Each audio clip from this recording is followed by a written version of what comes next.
Zee 24 तास एक पाऊल पुढे।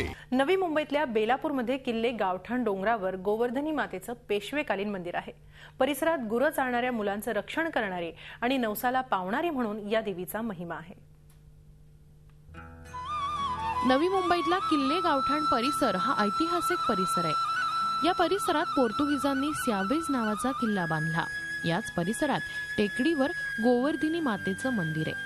बामा कोळ्याच्या जाळ्यात ही गोवर्धनी मातेची मूर्ती सापडली। टेकडीवर स्थापना कर असा देवीने दृष्टांत दिला आणि त्यानुसार किल्ले गावठाण परिसरातील टेकडीवर देवीचं छोटंसं मातीचं मंदिर बांधण्यात आलं अशी आख्यायिका सांगितली जाते। दक्षिण भारतीय मंदिरांप्रमाणेच या मंदिराची रचना आहे।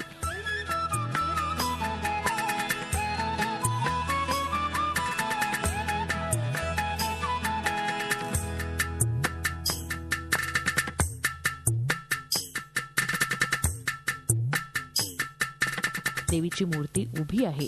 तिच्या एका हातात त्रिशूळ आणि दुसऱ्या हातात चक्र सोबत गाय आहे। तिचे अनेक लोक सांगितले जातात। माझ्याकडे ज्यावेळी बाबा पुरंदरे आले होते जाणता राजाचे, त्यावेळी त्यांनी सांगितलं ही नवदुर्गेचा अवतार आहे, कारण तिच्या हातात चक्र आणि त्रिशूळ आहे। कोणी पंडित येतात ते सांगतात कृष्णाचा अवतार आहे, कारण गोवर्धन पर्वत ज्या कृष्णाने उचलला होता आणि गाय आहे। तर प्रत्येक जण वेगवेगळं येऊन वेगवेगळी आपापली माहिती देत असतात, पण आमच्या ग्रामस्थांनी गाय आणि देवी ही बरोबर असल्यामुळे हिचं नाव गोवर्धनी माता। आणि पूर्वी ते गुराखी लोक खूप गायी गुरं चारायला यायची, त्यांची रक्षण करणारी, लहान मुलांचं रक्षण करणारी अशी माता म्हणून गावामध्ये हिची ख्याती आहे। नवसाला पावणारी ही देवी असल्यानं नवसातून देवीला दागिने, मुखवटा आणि सोन्याचे पाय बसवले गेलेत।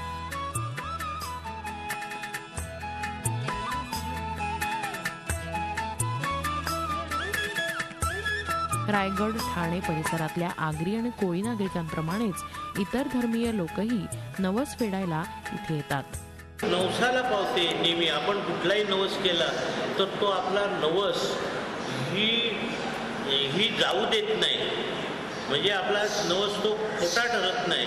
म्हणून ही देवीला जो येणारे लोक त्याच भावनेतून येतात आणि दरवर्षी पहिल्या प्रथम ह्या देवीकडं जवळ 5,000-10,000 लोक येत होते।